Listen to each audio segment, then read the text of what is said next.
اللہ کی جگہ اپنی شہرت کو رکھ لیا، اللہ کی جگہ اپنے عہدے کو رکھ لیا، سمجھ رہے ہیں بیٹے؟ عہدے کو رکھ لیا، اپنے آفس کو رکھ لیا.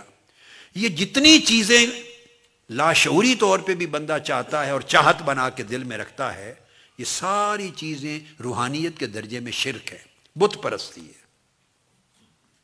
اللہ پاک ان سب چیزوں کی چاہتا ہے بندہ نفی کرے. یہ بائی پروڈکٹس ہیں.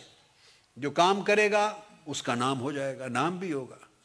جو کام کرے گا لوگ اس کی عزت بھی کریں گے، جو لوگوں کی خدمت کرے گا لوگ عزت کریں گے، جو کام کرے گا ریکگنائز بھی ہوگا. کروانے سے نہیں ملتا عزت، کروانے مطالبہ کرنے سے کبھی کسی کو عزت نہیں ملی. عزت بے نیاز ہونے سے ملتی ہے. جو آدمی طلب سے بے نیاز ہو جائے اس کو عزت ملتی ہے.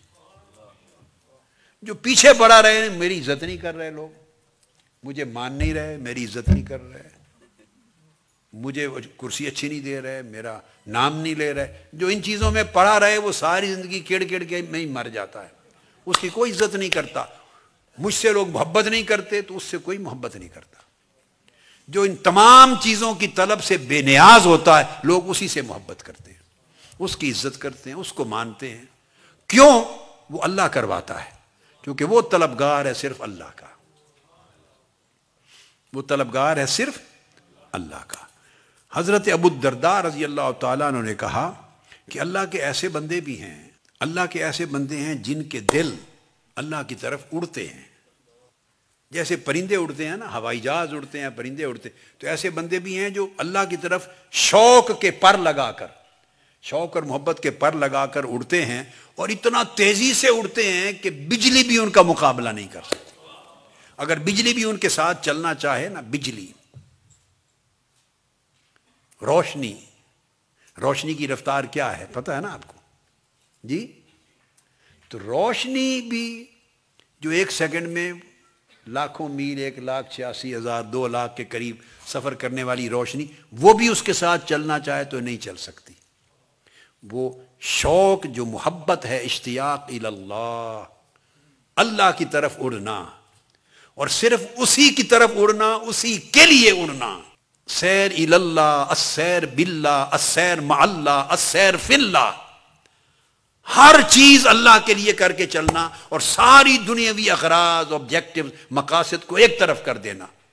اگر دل ایسے ہو جائیں تو بجلی بھی ان کی پرواز کا مقابلہ نہیں کر سکتی.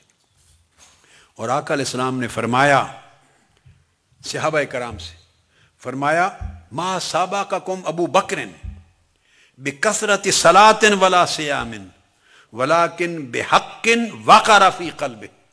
فرمایا لوگو، یہ جو تم دیکھتے ہو کہ ابو بکر اتنا درجہ پا گیا ہے، یار غار ہو گیا ہے، اور یار مزار بھی ہوگا بعد میں، یہ جو ابو بکر کو اتنا درجہ دیکھتے ہو، فرمایا سن لو، وہ بہت زیادہ نمازیں پڑھنے کی وجہ سے اس درجے تک نہیں پہنچا، اور بہت روزے رکھنے کی وجہ سے اس درجے تک نہیں پہنچا. وہ ایک اس حال کی وجہ سے پہنچا ہے جو اس کے دل میں جمع ہوا ہے.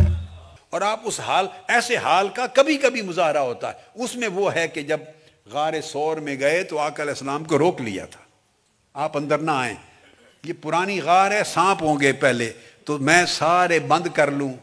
تو اپنے کپڑوں سے بند کر لیا، ایک سوراخ رہ گیا، وہاں انگوٹھا رکھ لیا. ڈیفینیٹلی پتا تھا کوئی سانپ ہوگا، کہ کاٹے تو مجھے کاٹے، حضور کو تکلیف نہ ہو. اب دیکھو، اپنی جان بھی بندے کی پیچھے رہ جاتی ہے.